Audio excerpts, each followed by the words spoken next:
أعوذ بالله من الشيطان الرجيم. بسم الله الرحمن الرحيم، والصلاة والسلام على أشرف المرسلين وعلى آله وصحبه ومن تبعهم بإحسان إلى يوم الدين. أما بعد، هدفنا في هذا الموضوع تقييم الأحاديث الواردة عن رسول الله صلى الله عليه وسلم بخصوص وضع اليد اليمنى على اليد اليسرى حال القيام في الصلاة. موسوعة الحديث الشريف الذي عدته شركة سخ، والذي يحتوي على نصوص كتب الحديث التسعة: صحيح البخاري وصحيح مسلم وسنن الترمذي وسنن النسائي وسنن أبي داود وسنن ابن ماجه ومسند أحمد وموطأ مالك وسنن الدارمي. قال الجامع: اخترنا الأمر بحث من القائمة الرئيسية للبرنامج بدلالة موضوع فقهي، ومنه العبادات، ومنه الصلاة، ومنه سنن الصلاة وهيئاتها، ومنه هيئة وضع اليدين في الصلاة. فحصلنا على قائمة تضم 80 رواية.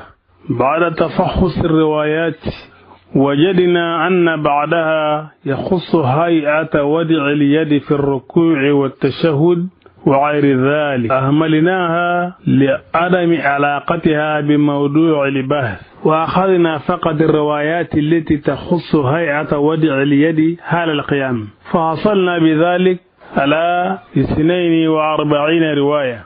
ثم بدأنا بتصنيف الروايات وضم المشابهات إلى بعضها ودراسة أسانيدها ومقارنة متونها لتحديد نقاط الاختلاف والاتفاق بينها وما إلى ذلك مما يتطلبه هذا البحث.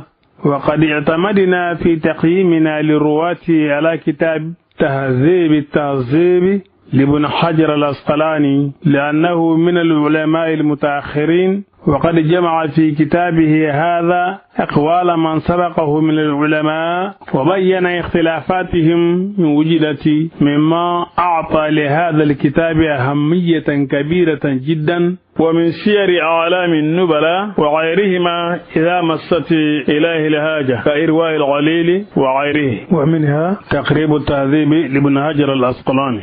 تهذيب الكمال في أسماء الرجال. الحديث الأول، وبالله التوفيق، حديث سالم بن سعد. حصلنا على 3 روايات لهذا الحديث: الأولى واردة في موطأ مالك، والثانية واردة في مسند أحمد، والثالثة واردة في صحيح البخاري، وهي الرواية الوحيدة للبخاري في هذا الخصوص.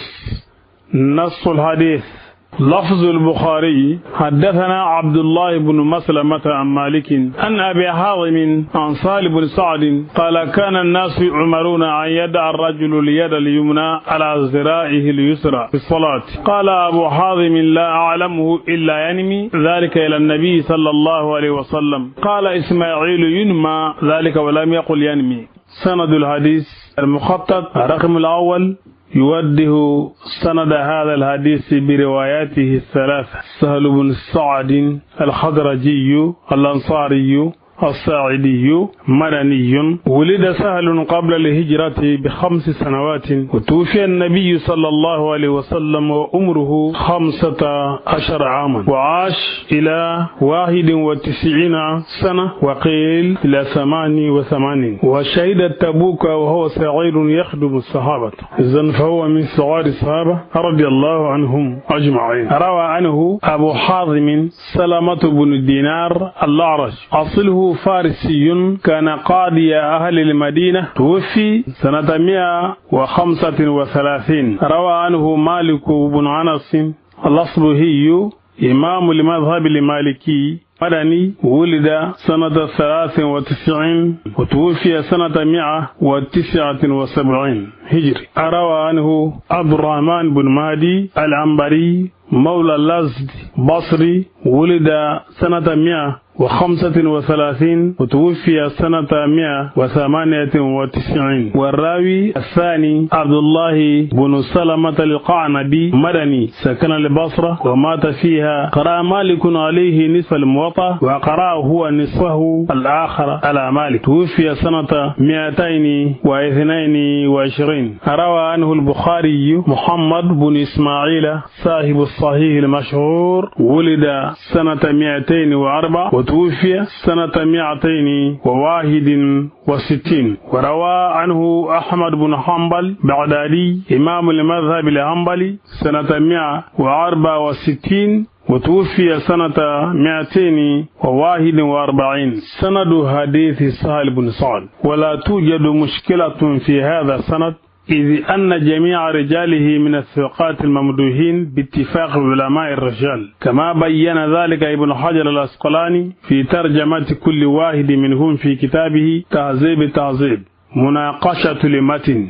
هناك مشكلتان في متن هذا الحديث. الأولى هي أن الصحابي سهل بن سعد لم يصرح برفعه إلى رسول الله صلى الله عليه وسلم. وأما بخصوص رواية البخاري قال إسماعيل قلت له ينمي قال ينمى، ولم يقل أبو حازم ينمي. وهناك نقاش حول هذا الموضوع بين علماء الأصول. ولو أخذنا الرواية الأولى فقد بين ابن حجر العسقلاني عددا من الأمور المتعلقة بذلك، منها أن الحديث الذي ليس فيه تصريح بالرفع إلى رسول الله صلى الله عليه وسلم لا يقال عنه أنه مرفوع، بل يقال أن له حكم الرفع، والمفهوم أن الثانية في منزلة أدنى من الأول المرفوع والذي في حكم المرفوع. فصرح ابن حجر أن هذا بدون زيادة في حكم المرفوع وليس مرفوعا، وإنما هو في حكم المرفوع. واعترض الداني في أطراف الموطأ فقال هذا معلول لأنه ظن من أبي حازم، ورد عليه بأن قول الصحابي كنا نؤمر بكذا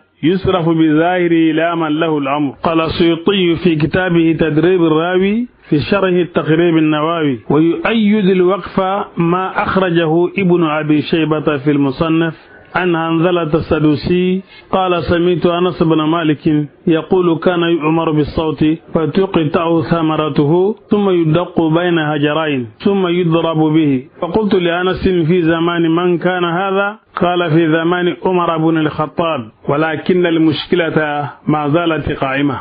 المشكلة الثانية والرئيسية هي أن مالك بن أنس هو الراوي الأساسي لهذا الحديث كما هو واضح في المخطط السابق. وقد اختلف تلاميذ مالك في تحديد موقفه من هذه القضية، فهناك جماعة من تلاميذه رووا عنه الرواية التي رأيناها آنفا في الموطأ، في حين أن تلاميذ آخرين لمالك رووا عنه في كتاب المدونة الكبرى ما يلي.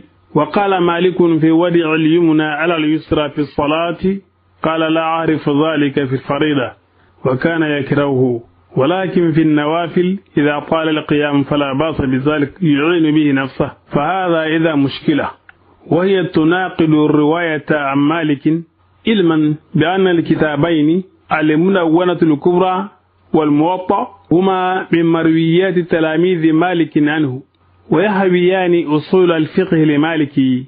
ومن حيث السند رأينا كيف أن سند الرواية الواردة في الموطأ يخلو من أي مشكلة، إذ لا يمكن الإشارة إلى أي من الرواة باعتباره مطعون عليه أو مجروها من قبل علماء الرجال، والكلام نفسه ينطبق على رواة كتاب المدونة الكبرى. فالمعروف أن هذا الكتاب نشأ عن أسئلة في أمور مختلفة، وجاء شخص من أهل المغرب اسمه أسد بن الفراتي إلى عبد الرحمن بن القاسم المصري يستطلع رأي مالك بن أنس فيها، وقد أجاب عبد الرحمن بن القاسم على هذه الأسئلة وبين رأي مالك فيها، ودونت أجوبته في كتاب انتشرت نسخه في مختلف البلدان، ومنها نسخ وصلت إلى القيروان في تونس التي كان فيها شاب يدعى سانون، فأخذ نسخة من هذا الكتاب وسافر إلى مصر في سنة 188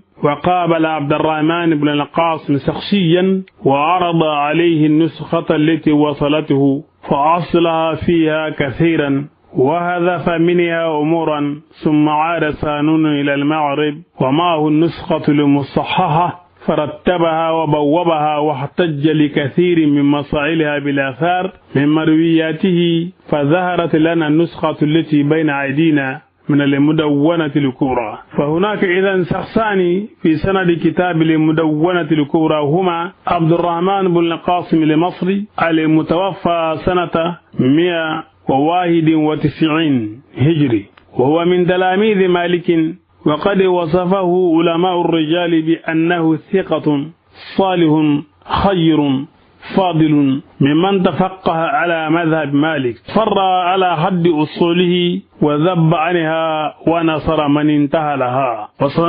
وصانون واسمه عبد السلام بن حبيب تنوخي، وهو قيرواني أصله من همصة، ولد سنة 160 وتوفي سنة 240 هجري، وكان قد تولى القضاء في القيروان، وكان موصوفا بالعقل والديانة التامة والورع المشهورا بالجود والبذل وافر الحرمة عديم النظير، وقد ساعد أهل المغرب في تحرير المذهب وانتهت إليه رئاسة العلم، وعلى قوله المعول بتلك الناحية وتوفقها عليه عدد كبير من طلبة العلم. ابن حجر العسقلاني فتح الباري شرح صحيح البخاري. مالك بن أنس المدونة الكبرى الجزء الأول صفحة 74. ابن أبي هاتم الجرح والتعديل الجزء الخامس صفحة 279 رقم 1325.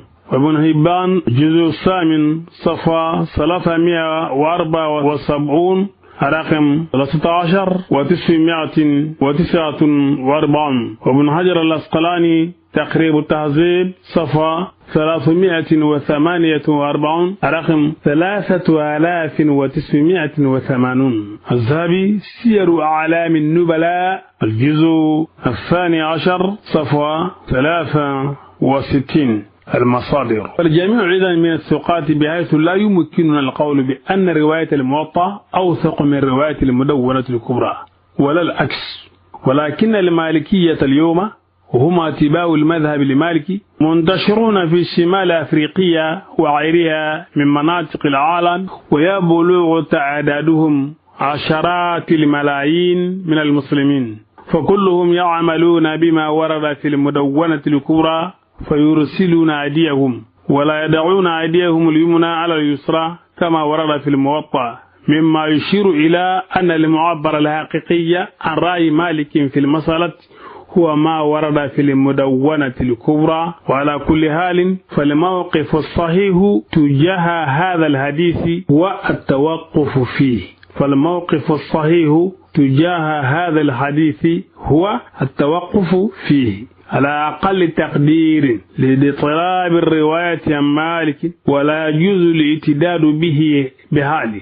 والله أعلم. الحديث الثاني حديث وائل بن حجر. حصلنا على 18 رواية لهذا الحديث، واحدة أوردها مسلم في صحيحه، وهي الرواية الوحيدة التي أوردها مسلم بهذا الخصوص. تنبيه: رواية سالم هي الرواية الوحيدة التي أوردها البخاري في صحيحه. لم يروي البخاري رحمه الله حديثا لوائل بن حجر رضي الله عنه، فصحيح البخاري خال من ذكر وائل بن حجر رضي الله عنه. وهذه أيضا هي الرواية الوحيدة التي أوردها مسلم بهذا الخصوص. وثلاث أوردها النسائي في سننه، وثلاث أوردها أبو داود في سننه، وواحدة أوردها ابن ماجه في سننه، 8 أوردها أحمد في مسنده، وروايتان أوردهما الدارمي في سننه. نص الحديث عن وائل بن حجر أنه رأى النبي صلى الله عليه وسلم رفع يديه حين دخل في الصلاة كبر وصف همام حيال أذنيه، ثم التهف بثوبه، ثم وضع يده اليمنى على اليسرى فلما أراد أن يركع أخرج يديه من الثوب ثم رفعهما فكبر فركع. والحديث طويل أخذنا منه موضع الهاجة وثمة اختلافات عديدة بين رواياته سنناقشها فيما بعد. والنص عليه من صحيح مسلم.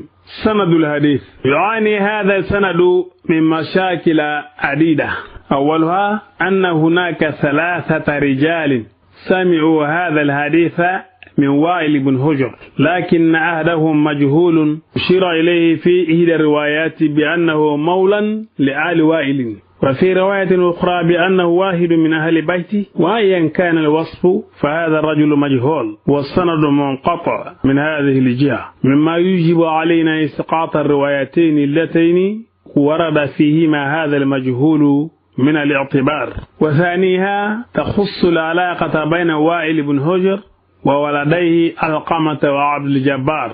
فهناك عدد من علماء الرجال يقولون أن عبد الجبار كان جنينا في بطن أمه عندما مات أبوه وائل رحمه الله. وعلى هذا القول ابن حبان والبخاري تتابع الأئمة على نفي سماع عبد الجبار بن وائل من أبيه، فنفاه ابن معين والبخاري وأبو حاتم والترمذي والنسائي وابن حبان والبيهقي، ونقل النووي اتفاق أئمة الحديث على ذلك. ولا يؤثر ذلك على هذا السند، لأن كل الروايات التي ورد فيها اسم عبد الجبار تكون هناك واسطة بينه وبين أبيه، وهذه الواسطة هي أخوه علقمة. المصادر: سنن النسائي، سنن أبي داود، سنن ابن ماجه، مسند أحمد، سنن الدارمي، ابن حجر العسقلاني، تهذيب.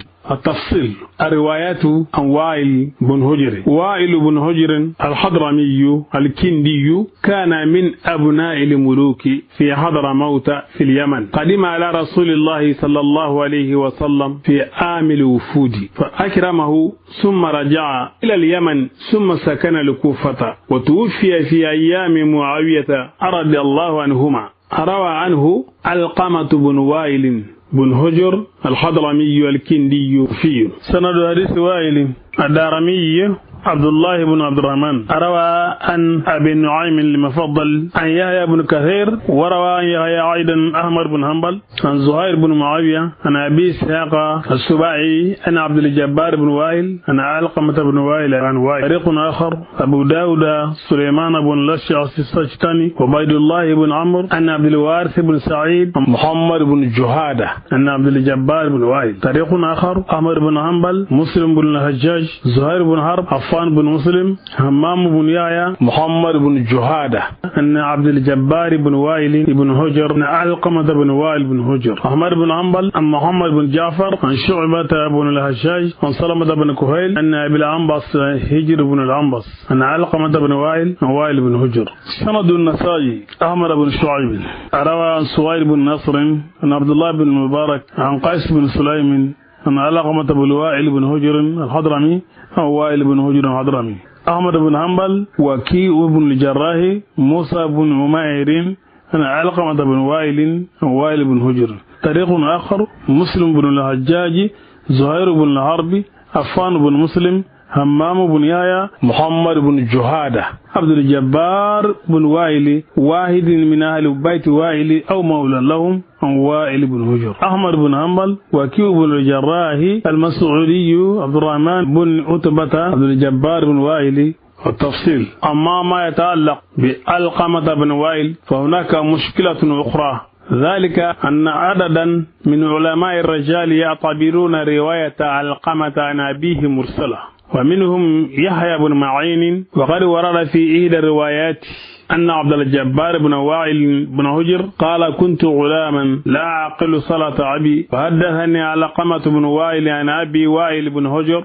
جاء في تهذيب التهذيب في الجزء السادس الصفحة 95: نص أبو بكر البزار على أن القائل كنت غلاما لا أعقل صلاة أبي هو علقمة بن وائل لا أخوه عبد الجبار. وعلقمة بن وائل جاء اسمه في صفحة 200 247. علقمة بن وائل بن هجر الهضرمي الكندي الكوفي روى عن أبيه والمغيرة بن شعبة وطارق بن سويد على خلاف فيه. قلت ذكره ابن سعد في الطبقة الثالثة من آل الكوفة وقال كان ثقة قليل الحديث.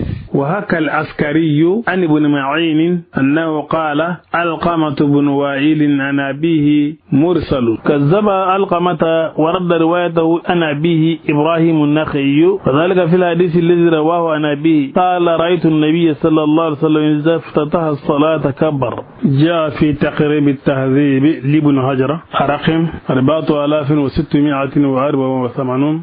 علقمة بن وائل بن هجر بالضم المهملة والسكون للجيم الحضرمي الكوفي صدوق إلا أنه لم يسمع من أبيه. تقريب تهذيب لابن هجر.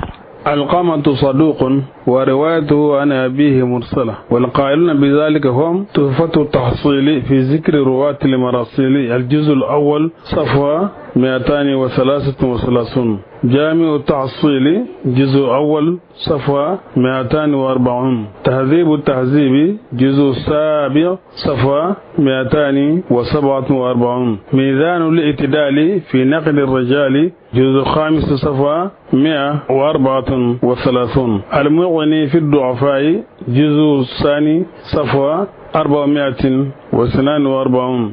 أجمعوا جميعا على أن علقمة بن وائل ابن هجر لم يسمع من أبيه. إن كان الأمر كذلك والله أعلم فرواية علقمة عن أبيه هي رواية غلام لا يعقل صلاة أبيه أو هي رواية مرسلة مما يجعلنا نضع علامة استفهام على كل روايات الواردة بطريق علقمة عن أبيه. ومحمد بن الجهادة ذكره العقيلي في الضعفاء وبذلك لا تبقى إلا الروايات الواردة بطريق عاصم بن كليب عن أبيه عن وائل بن هجر. هو طريق لا يخلو من المشاكل. من هو عاصم بن كليب؟ جاء في تقريب التهذيب لابن هجر العسقلاني رقم الترجمة 3075. عاصم بن كليب بن شهاب بن المجنون الجرمي الكوفي صدوق ورمي بالإرجاء من الخامسة. تقريب التهذيب لابن هجر العسقلاني. جاء في كتاب الرواة الموصوفون بالبدعة ووثقهم الحافظ عاصم بن كليب بن شهاب بن المجنون الجرمي كوفي صدوق رمي بالإرجاء من الخامسة مات سنة 137. قال أبو بكر الأثرم أن أحمد بن حنبل لا بأس بحديثه. قال أحمد بن صالح بن أبي مريم أن يحيى بن معين ثقة وكذلك قال النسائي. وقال أبو حاتم صالح. وهكى المروزي أن يحيى بن معين قال كل عاصم في الدنيا ضعيف. هذه القاعدة هي القاعدة الثالثة عشرة من القواعد التي ختم ابن رجب بها شرحه للعلل. وهذه القاعدة منقولة عن إسماعيل بن علي من كان اسمه عاصما ففي حفظه شيء كما إن ابن عدي في الكامل. وقال أبو عبيد الأجري قلت لأبي داود عاصم بن كليب بن من؟ قال ابن شهاب كان من العباد وذكر من فضله. قلت كان مرجان قال لا أدري. وقال أبو عبيد الأجري أيضا سمعت أبا داود يقول عاصم بن كليب عن أبيه عن جدي ليس بشيء. الناس يغلطون يقولون كليب عن أبيه ليس هو ذاك. تهذيب الكمال جزء 24 صفحة 212. وقال علي بن حكيم الأزدي عن شريك عن الحسن بن عبيد الله قلت لعاصم بن كليب الجرمي إنك شيخ قد ذهب عقلك. قال أما إنه قد بقي من عقلي ما أعلم أنك خشبي. قال شريك لكان عاصم بن كليب مرجان نسأل الله العافية. استشهد به البخاري في صحيح وروى له في كتاب رفع اليدين في الصلاة وفي الأدب أعلام النبلة.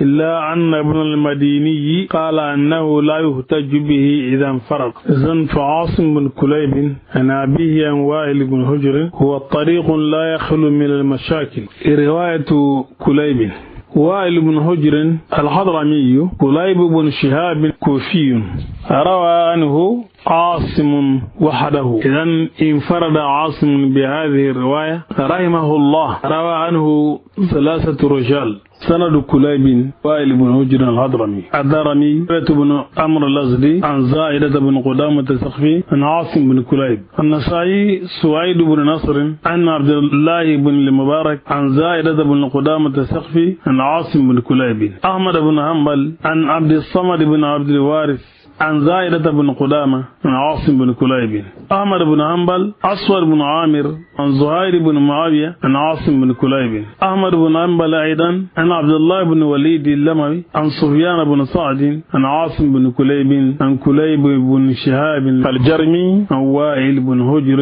الحضرمي. طريق النسائي إسماعيل بن مسعود الجهدري عن بشر بن المفضل الرقاشي وأبو داود عن مسدد بن سرهد عن بشر بن المفضل بن ماجه عن بشر بن معاذ عن بشر بن المفضل والثلاثة عن عاصم بن كليب عن كليب بن شهاب عن وائل بن هجر. وطريق آخر لابن ماجه عن علي بن محمد بن إسحاق عن عبد الله بن إدريس عن عاصم بن كليب بن شهاب عن كليب بن شهاب عن وائل بن هجر. وفي عدة روايات لهذا الحديث وصف لما فعله رسول الله صلى الله عليه وسلم إن مناقشة المتن على النحو التالي: من التهف بثوبه ثم وضع يده اليمنى على اليسرى فلما أراد أن يركع أخرج يديه من الثوب. وروايات التي ورد فيها هذا الوصف جاءت كلها من طريق محمد بن جهادة. وهناك خلاف بين الروايات في وصف طريقة وضع اليد اليمنى على اليسرى، ففي عدة روايات أنه وضع يده اليمنى على اليسرى أو وادعا يمينه على شماله أو يدع يمينه على يساره أو قبض بيمينه على شماله أو ممسكا يمينه على شماله أو أخذ شماله بيمينه. وكل هذه الروايات بمعنى واحد، ولكن الاختلاف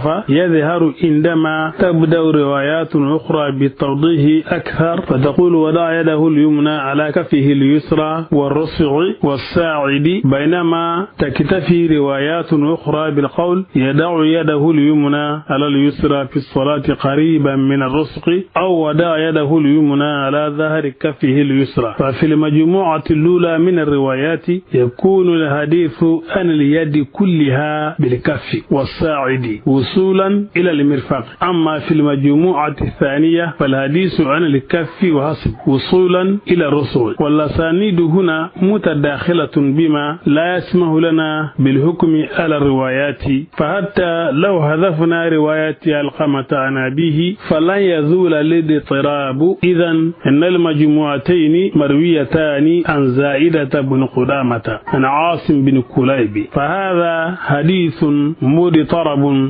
سندا ومتن، وهو أشهر أحاديث القبض وأكثر طرقا، وهو الذي أول عليه كثير من القائلين بالقبض، ولكنه في نفس الوقت أكثر أحاديث الباب اضطرابا واختلافا في أسانيده ومتونه. قال المخبر: وقد تتبعت حديث وائل فوجدت فيه من العلل ما يسقطه من الاعتبار ويمنع من الاحتجاج به، ومن ذلك العلة الأولى أن فيه اضطرابا في سنده، ففي بعض روايات علقمة عن أبيه، وفي بعض عبد الجبار بن وائل عن أمه عن وائل، وفي بعض عبد الجبار عن أبيه، وفي بعدها عبد الجبار عن أناس من أهل بيته عن أبيه، وفي بعدها علقمة ومولى لهم عن وائل، وفي بعدها أهل بيت عبد الجبار عن أبيه وائل. العلة الثانية أن في هذا الحديث اضطرابا في متنه واختلاف شديد ينعكس على فهم المعنى المراد من الحديث، ومن ذلك أنه اختلف بالنسبة لذكر الوديع من عدمه، فغير رواه بعضهم وليس فيه ذكر الوديع أصلا، وذلك في رواية الهميدي والطبراني. واختلف لفظه بالنسبة إلى موضع الوديع، ففي رواية البزار عند الصدر،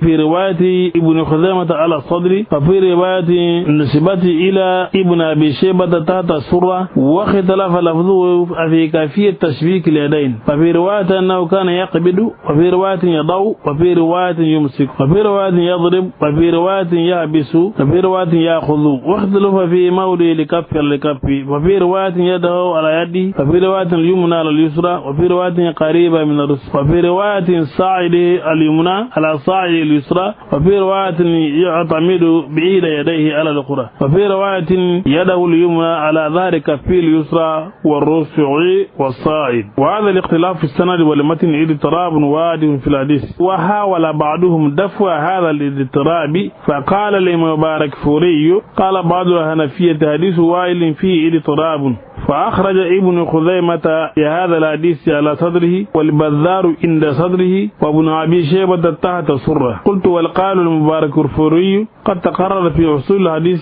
أن مجرد الاختلاف لا يوجب الاضطراب بل من شرط استواء وجوه الاختلاف، فمتى رجح أحد الأقوال قدم ولا يعل الحديث بالمرجوح. وما أن الاستواء يتعذر الجمع على قواعد المحدثين وها هنا وجوه الاختلاف ليست بمستوية، فإن في ثبوت لفظ تحت سرة في رواية ابن أبي شيبة نظرا قويا كما تقدم بيان. وأما رواية ابن خزيمة باللفظ على صدره ورواية البزار بلفظ عند صدره فالأولى راجعة فتقدم الأخرى إلى آخر ما قال. أقول له سلم عدم ثبوت اللفظ تحت سرة، فإن ترجيح اللفظ على الصدر على لفظ عند الصدر بمرجح خارجي هو ما في حديث هلب وطاووس الضعيفين أيضا غير دقيق ولا مخلص من الاضطراب، لأن هذا المرجح لا يصير الروايات غير مرتبة، فإن سيرها راجعة فلا بد من أن يكون المرجح لأهل لفظي الرواية من نفس الرواية لا من خارجها. وقول المقرر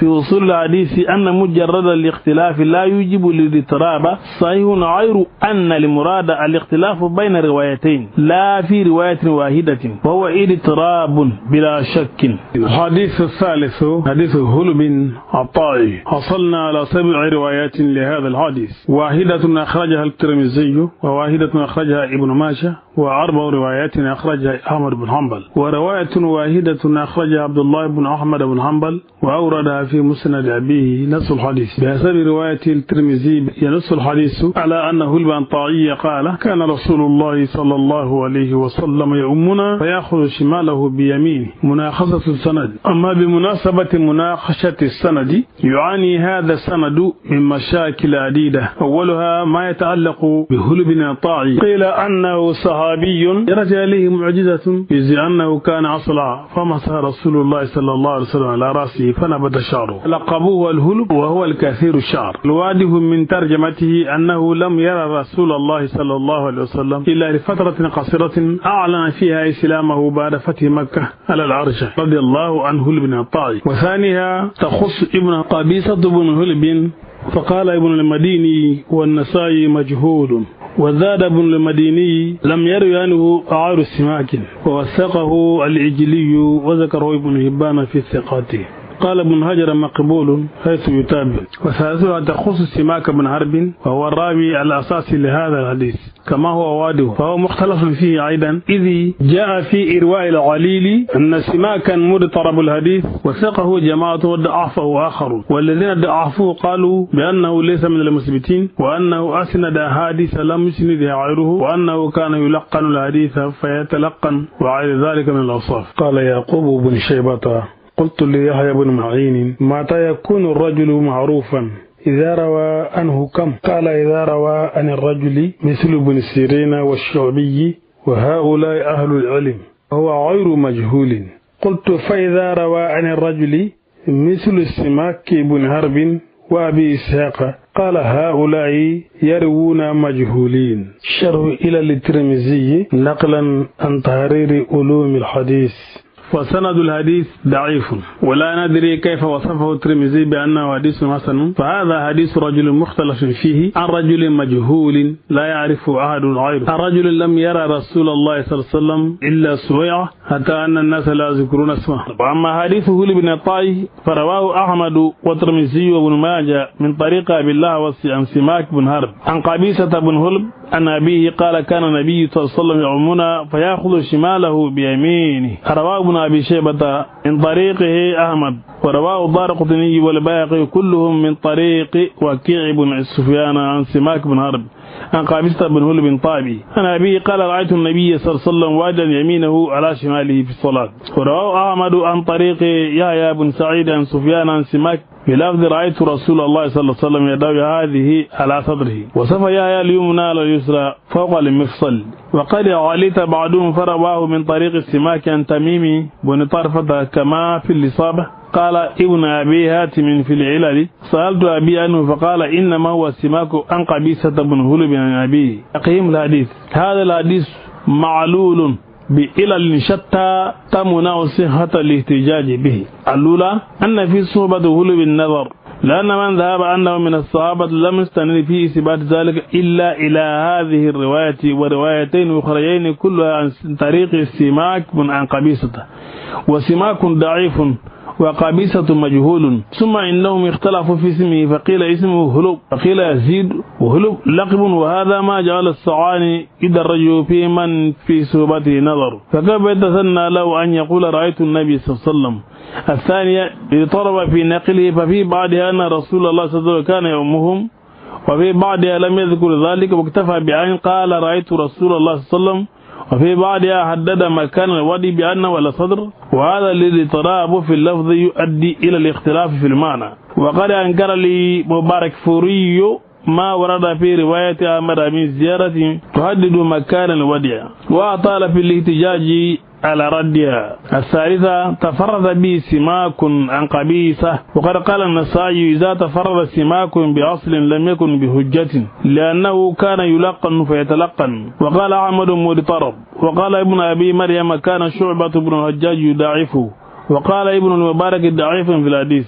وروي عن سفيان الثوري أنه كان يضاعفه، وقال صالح جذرات يضاعفه، وقال ابن خراش في حديث لين، وقال الدارقطني سيء الحفظ، وذكر ابن الجوزي في الضعفاء والمتروكين، وقال كان شعبة وسفيان يضاعفانه.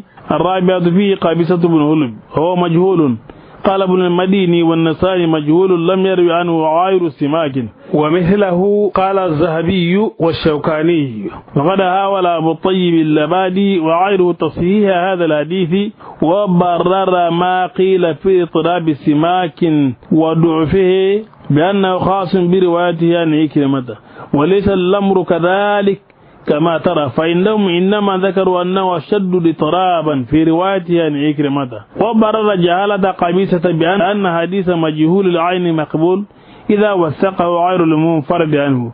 قال وقد عرفت أن أحمد العجلي وابن هبان من أئمة الجروح والتعديل وثقاه، فكيف يكون مجهولا؟ أقول أما العجلي فمعروف بأن منهجه ذكر كل التابعين في كتابه الثقات، حتى أنه ذكر فيه أمر بن سعد. وأما ابن هبان فمعروف بتوثيق المجاهيل. قال ابن هجر هذا الذي ذهب إليه ابن هبان من أن رجلا إذا انتفت جهالة عينه كان على العدالة إلى أن يتبين رجله، مذهب عجيب والجمهور على خلافه، وهذا هو مسلك ابن هبان في كتاب الثقات. لذلك يعتبر بعض المحدثين انفراد ابن هبان بتوثيق الجرح، وعلى هذا فتوثيق العجلي وابن هبان لا يخلص قبيصة من الجهالة. حديث هلب بن طائي رواه عبد الله بن أحمد بن حنبل البغدادي عن هناد والعباس وأبي الأحوص وسماك بن حرب وقبيصة بن هلب. ورواه ابن ماجه عن عثمان بن أبي شيبة عن أبي الأحوص عن سماك عن قبيصة عن هلب بن طائي. ورواه الترمذي عن قتيبة بن سعيد عن أبي الأحوص سلام بن سليم عن سماك بن حرب عن قبيصة بن هلب عن هلب بن طائي. وروى أحمد بن حنبل عن يحيى بن سعيد عن سفيان بن سعيد الثوري عن سماك بن حرب عن قبيصة بن الهلب. وروى أحمد بن حنبل أيضا عن أبي بكر بن أبي شيبة عن وكيع بن الجراح عن سفيان بن سعيد الثوري وسماك بن حرب الزهلي عن قبيصة بن هلب بن طائي عن هلب بن طائي. الحديث الرابع حديث عبد الله بن مسعود. أثلنا على 3 روايات لهذا الحديث، واحدة أخرجها النسائي، والثانية أخرجها ابن ماجه، والثالثة أخرجها أبو داود. نص الحديث بحسب رواية النسائي ينص الحديث على أن عبد الله بن مسعود قال رآني النبي صلى الله عليه وسلم وقد وضعت الشمال على يميني في الصلاة فأخذ بيميني فوضعها على شمالي. سند الحديث يعاني هذا السند من مشاكل عديدة. أولا يخص الحجاج بن أبي زينب، ضعفه علي المديني والنسائي وأحمد بن حنبل، واختلفت الرواية عن دارقطني فضعفه في موضع ووثقه في موضع آخر. وذكر العقيلي حديثه هذا عن ابن مسعود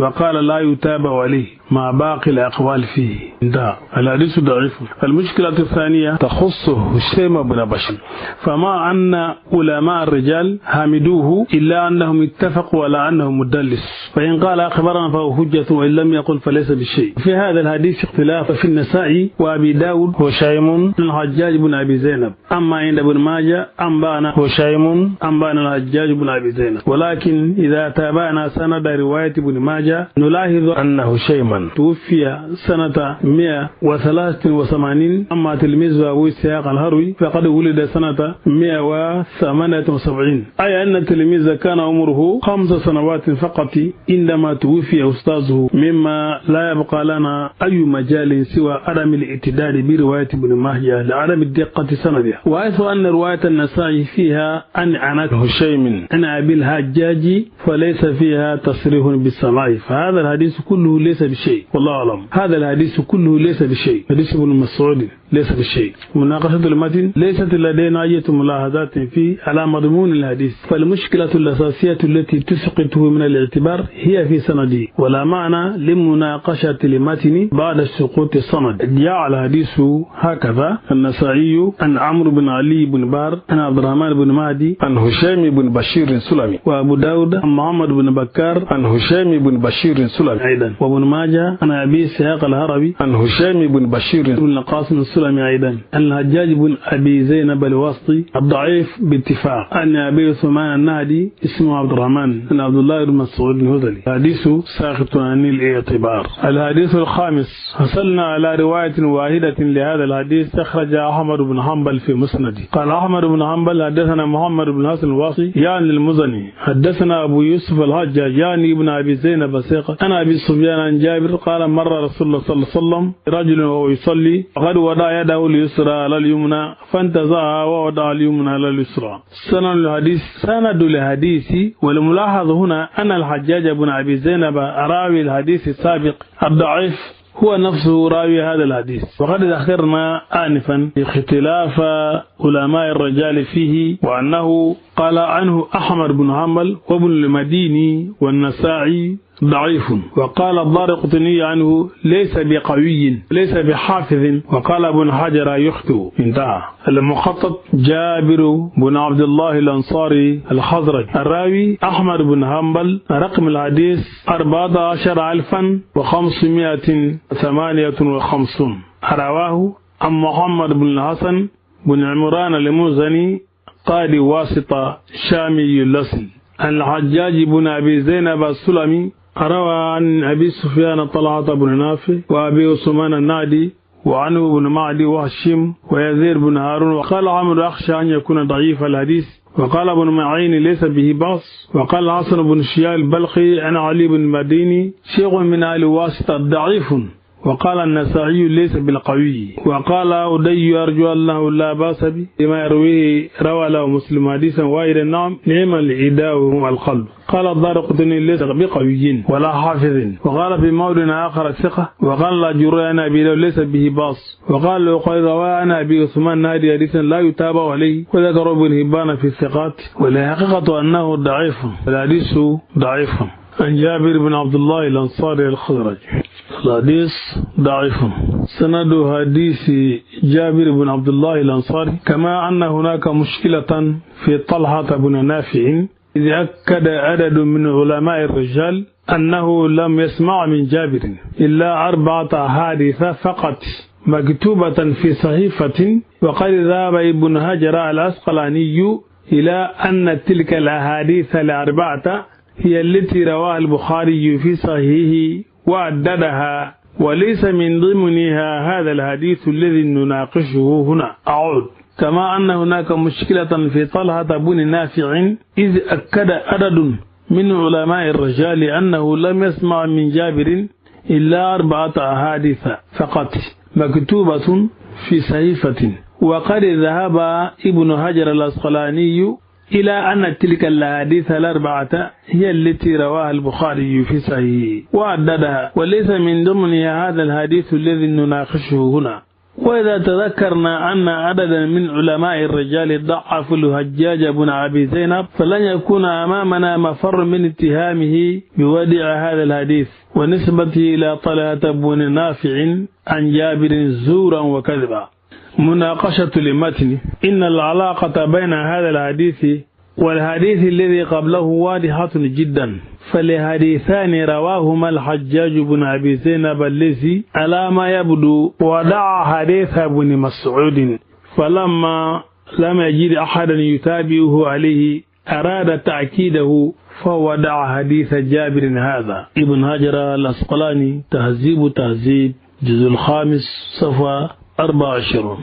ومما يؤكد ذلك أن أبا بكر بن أبي شيبة روى ما يلي: حدثنا يزيد بن هارون قال أخبرنا حجاج بن أبي زينب قال حدثني أبو عثمان النهدي أن النبي صلى الله عليه وسلم مر برجل يصلي وقد ودع شماله على يمينه، فأخذ النبي صلى الله عليه وسلم يمينه فوضعها على شماله. لاحظ أن اسم الحجاج بن أبي زينب موجود في سند هذه الرواية مثل حديثي ابن مسعود وجابر السابقين، وأن اسم أبي عثمان النهدي موجود في سندها مثل حديث ابن مسعود، فيه أن مضمونها مطابق تماما لمضمون حديث جابر، وعليه يمكن القول أن هذه الرواية تمثل مرحلة وسطا بين حديثي ابن مسعود وجابر، وكأن الحجاج بن أبي زينب لما وضع حديث ابن مسعود ولم يجد من يتابعه عليه أراد تأكيد معناه بهذه الرواية، ثم وجد أنها غير كافية، ربما لأن أبا عثمان النهدي لم يلقى رسول الله صلى الله عليه وسلم وروايته عنه مرسلة، فغير سند هذه الرواية ونسبها إلى جابر.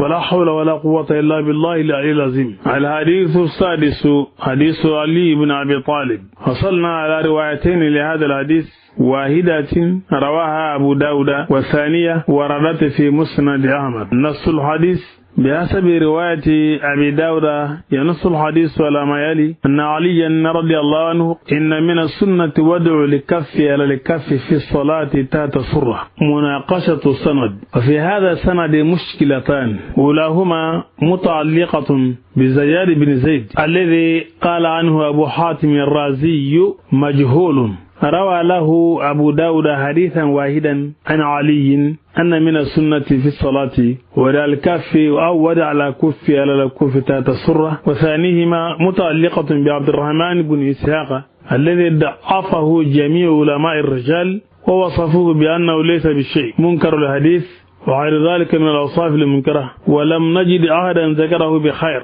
وهاتان المشكلتان لا تدعان لنا أي مجال سوى القول بأن عبد الرحمن بن إسحاق ودع هذا الحديث ونسبه إلى شخص مجهول لا يعرف أحد، فهذا حديث ليست له أي قيمة والله أعلم. الحديث السابع حديث أبي هريرة. وصلنا على رواية واحدة لهذا الحديث رواها أبو داود. نص الحديث: قال أبو هريرة: أخذ الكف على الكف في الصلاة تحت سرة. مناقشة السند. وأول ما يلفت النظر في السند وجود عبد الرحمن بن إسحاق فيه أيضا، هو نفسه وادئ الحديث السابق. فإذا لاحظنا التطابق الكبير بين ألفاظ الحديثين تأكد لنا أنه ودعهما ليدعم رأيا كان يتبناه، ويبدو أن ما كان يفكر فيه هو الوصول على أدلة تؤيد ودع اليدين تحت سرة على ما ذهب إليه بعض أصحاب المذاهب، فهذا حديث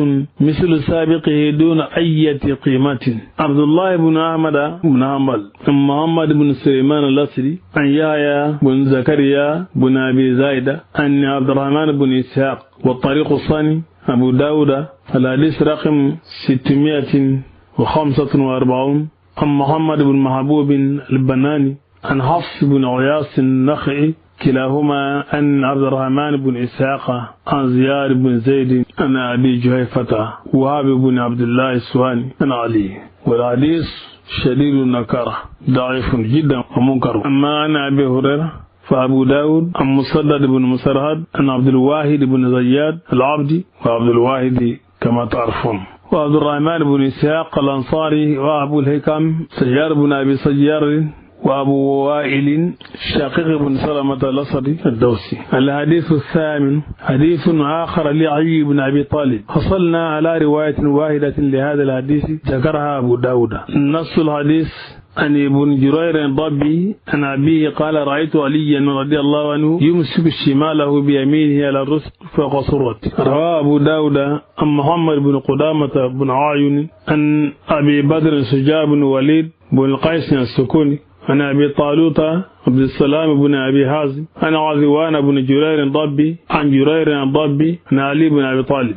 والمشكلة في هذا السند جرير الضبي الذي قال عنه ابن حجر الأسقلاني جرير الضبي جد فضيل بن عذوان بن جرير قال رأيت علي يمسك شماله بيمينه على الرزق فوق سره وعنه ابنه قرأت بخط الذهبي في الميزان لا يعرف انتهى. وقد ذكر ابن هبان في الثقات كما قلنا أنه يتساهل في توثيق المجهولين، وأخرج له الحاكم في المستدرك وعلق البخاري حديثه هذا في الصلاة مطولا بصيغة الجزم. إذن فالبخاري لم يروي عنه في الصحيح وإنما أخرج حديثه تعليقا كما تعرفون عادته، ولا يعرف إلا من طريق جرير هذا، فكان يلزم المؤلف أن يرقم له علامة التعليق كما نبهنا على ذلك في ترجمة عبد الرحمن بن فروخ. وروى معاوية بن صالح عن أبي الهيثم عن جرير الضبي عن عبادة بن الصامت حديث آخر. ومن الوادي أن جريرا ضبي أقرب إلى أن يكون مجهول الحال،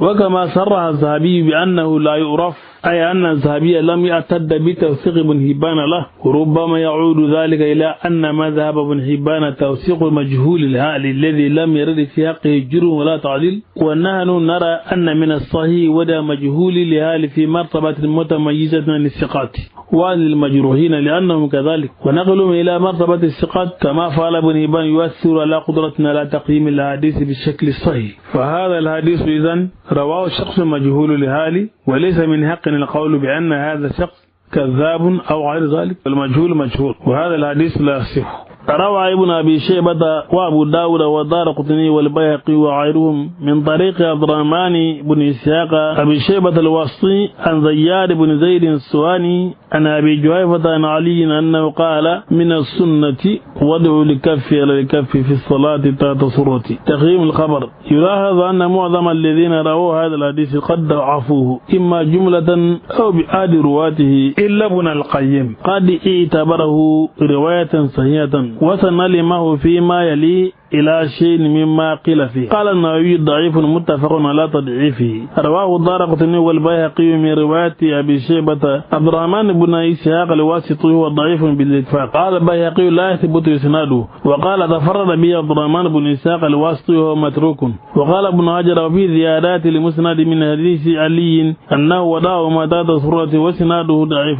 وقال ابن عبد البر أنه لا يثبت عن علي وأعله السندي. فقال عقيب الحديث من سنن أبي داود قال أبو داود سمعت أحمد يضعف عبد الرحمن بن إسحاق. وقال المبارك فوري بعد تضعيفه وإذا عرفت هذا كله ظهر لك أن حديث علي هذا لا يصله للاحتجاج ولا للاستشهاد ولا للاعتبار. وقال أبو الطيب اللبادي ولكنه مع كثرة المخرجين والأسانيد ضعيف. وقال وقد عرفت أن الحديث ضعيف لا يصل للاستدلال. هذا إضافة إلى أن مدار رواية هذا الحديث على عبد الرحمن بن إسحاق وممن قد ضعيف. قال أحمد بن عمل ليس بشيء منكر الحديث. وقال عباس الدوري عن يحيى بن معين ضعيف ليس بشيء، وروي عنه أنه قال متروك. فقال أبو حاتم ضعيف الحديث منكر الحديث يكتب حديثه ولا يحتج به. وذكره البخاري في الضعفاء وقال فيه نظر. وقال أبو زرعة ليس بقوي. وقال أبو بكر بن خزيمة لا يحتج بحديثه ليس حديثه حديث حافظ. وقال ابن عدي وفي بعد ما يروي لا يتابع الثقات عليه. وقال العقيلي ضعيف الحديث. وذكره النسائي في الضعفاء وقال ضعيف. وذكره الدارقطني في الضعفاء والمتروكين. وقال الصاجي كوفي أصله واسط حادثه مناكير. وفي أيضا زياد بن زيد السواني الأعصم. قال أبو حاتم والخضرجي والذهبي وابن هاجر مجهول. وقال أبو الطيب اللبادي لا يعرف. الحديث التاسع حديث عضيف بن الحارث أو الحارث بن عضيف. حصلنا على 3 روايات لهذا الحديث أخرجها كلها أحمد بن حنبل. نص الحديث عن غديف بن الحارث أو الحارث بن غديف أنه قال: ما نسيت من الأشياء ما نسيت أني رأيت رسول الله صلى الله عليه وسلم وادعا يمينه ولا شماله في الصلاة. مناقشة لمتن، مناقشة السند أولا، ويعاني هذا السند من الاضطرابات. أولها ما يتعلق بالأسماء، فقد اضطرب علماء الرجال في اسم غديف بن الحارث، فقال بعضهم إنه الحارث بن غديف، وقال غيرهم غطيف بالطاء. وكذلك اضطربوا في اسم يونس بن سيف، فقال بعضهم يوسف وليس يونس. وقد ظهر هذا الاضطراب جليا في الروايات التي أخرجها أحمد، حيث وردت في سند بعدها أسماء وفي الأخرى غيرها. وهذا اضطراب أيضا في تحديد شخصية غديف بن الحارث، إذ توهم عدد من علماء الرجال وخلطوا بينه وبين شخص آخر يحمل اسما مقارنا. وكذلك اضطربوا في صحبة غديف هذا، فاعتبره عدد من علماء الرجال صحابيا واعتبره آخرون تابعيا. إذن هناك اضطراب في تحديد اسم الراوي الأساسي لهذا الحديث وتحديد شخصيته ومدى علاقته برسول الله صلى الله عليه وسلم. ولكن هذا الاضطراب يجعلنا ندعو علامة استفهام أولى على سند هذا الحديث. تقييم الحديث: لا يصح الاحتجاج بهذا الحديث لعدة علل. وزيادة على هذا فقد جاء الحديث في كتب أخرى كما يلي: الأولى الاضطراب في السند، فقد زاد الطبراني في إحدى الروايات بين يونس والحارث أبا رشيد الهبراني كما ترى، وفي إحدى الروايات أحمد معاوية عن يونس بن سيف، وفي الأخرى يوسف بن سيف. بأقل من هذا يكون الحديث مضطربا. فقد نص غير واحد على أن الزيادة في السند تؤدي إلى اضطرابه. ذكر ذلك ابن الأمير عن ابن هجر عن العلاء، وهذا اضطراب موجب للضعف الحديث. الثاني اختلاف اللفظ، ففي رواية أحمد أن الودع كان في الصلاة، بينما رواية ابن أبي شيبة خالية من ذلك. قال بعض الرواة يعني في الصلاة. الثالثة أن هذا الحديث مرسل، ولقال لم أنسى أني رأيت رسول الله صلى الله عليه وسلم. الرجل معروف بروايته عن الصحابة وليس له عن النبي صلى الله عليه وسلم إلا هذا الحديث، فلا يبعد أن يكون فيه غلط من بعض رواتي. قال ابن سعد: وطيف بن الحارث في الطبقة الأولى من التابعي أهل الشام. وقال الإجلي: وطيف بن الحارث شامي تابعي ثقة. وقال المازي: مختلف في صحبته. وذكره العلاء في جامع التأصيل وقال مختلف في صحبته. الرابعة أن فيه معاوية بن صالح همصي. قال الذهبي: قال أبو حاتم لا يحتج به، وكذلك لم يخرج له البخاري ولينه ابن معين. وقال فيه ابن أبي حاتم: كان يحيى بن سعيد لا يرضى، وقال: ما كنا نأخذ عنه ولا حرفا. وقال ابن معين: ليس بمرضي. وقال أبو إسحاق الفذاري: ما كان بأهل أن يروى عنه. وقال ابن معين: كان عبد الرحمن إذا حدث بحديث معاوية بن صالح زجره يحيى بن سعيد. وذكره ابن عدي والوقايلي في الضعفاء. وروى الوقايلي عن موسى بن سلمة قال: أتيت معاوية بن صالح أكتب عنه فرأيت أدوات الملاهي فلم أكتب عنه. مسند أحمد بن حنبل الحديث 16352 عن حماد بن خالد القرشي عن معاوية بن صالح الهضرمي. والرواة الثاني مسند أحمد بن حنبل 21459 عبد الرحمن بن مهدي العنبري، كلاهما عن معاوية بن صالح الهضرمي عن يونس بن سيف القيسي همصي عن غديف بن الحارث يمني سكن همص في الشام، مات في أيام عبد الملك بن مروان رحمه الله. الحديث العاشر حديث عبد الله بن الزبير. وصلنا إلى رواية واحدة لحديث عبد الله بن الزبير أخرجها أبو داود. نص الحديث على أن عبد الله بن الزبير قال: صف القدمين ووضع اليد على اليد من السنة. مناقشة السند، وفيه مشكلتان: الأولى بسيطة وهي تخص زرعة بن عبد الرحمن. من الواضح أنه لم يروي غير هذا الحديث دون أن يعنى بذلك أنه مجهول، بل هو ممن لم يعرف بطلب الحديث. حديث ابن الزبير هذا صف القدمين ووضع اليد على اليد من السنة أخرجه أبو داود 700 254. وعنه البيهقي من طريق العلاء بن صالح عن زرعة بن عبد الرحمن قال سمعت بن الزبير قلت وهذا إسناد ضعيف أيضا. زرعة هذا لم يروي عنه إلا اثنان، العلاء هذا أحدهما، ولم يوثقه غير ابن هبان على عادته إرواء العليل في تخريج أحاديث منار السبيل كتاب الصلاة جزء الثاني صفحة 74. إذن فالحديث ضعيف. جاء الحديث هكذا في سنن أبي داود. الحديث رواه أبو داود النصر بن علي الأزدي الجهدمي بصري سنة 250 أن أبي أحمد الزبيري ومحمد بن عبد الله بن الزبير الأسدي وفي أن علاء بن صالح التيمي الأسدي عن زرعة بن عبد الرحمن الكوفي أن عبد الله بن الزبير بن العوام مدني. المشكلة الثانية تخص علاء بن صالح إذ هو مختلف فيه، فقد وثقه جماعة منهم بن معين وأبو داود وأبو حاتم وابن هبان ويعقوب بن سفيان وابن نمير والعجلي. وعلى العكس من ذلك قال عنه ابن مديني روى أحاديث مناكير وقال عنه البخاري لا يتابع. إذن نضع علامة استفهام جديدة على هذا الحديث. أما حديث علي بن أبي طالب فقد وصلنا على رواية واحدة. علي بن أبي طالب جرير الضبي غزوان بن جرير الضبي أبو طالوت أبو بدر شجاع بن الوليد بن قيس السكوني محمد بن قدامة بن أعين المصيصي. أبو داود روى الحديث 646 عن محمد بن قدامة بن أعين عن أبي بدر شجاع بن الوليد عن أبي طالوت أبي السلام عن غزوان بن جرير عن جرير الضبي كما قدمنا عن علي بن أبي طالب. والحديث ضعيف جدا. الحديث الأحادي عشر حديث طاووس اليماني. حصلنا على رواية واحدة لهذا الحديث أخرجها أبو داود. نص الحديث عن طاووس قال كان رسول الله صلى الله عليه وسلم يضع يده اليمنى على يده اليسرى ثم يشد بينهما على صدره وهو في الصلاة.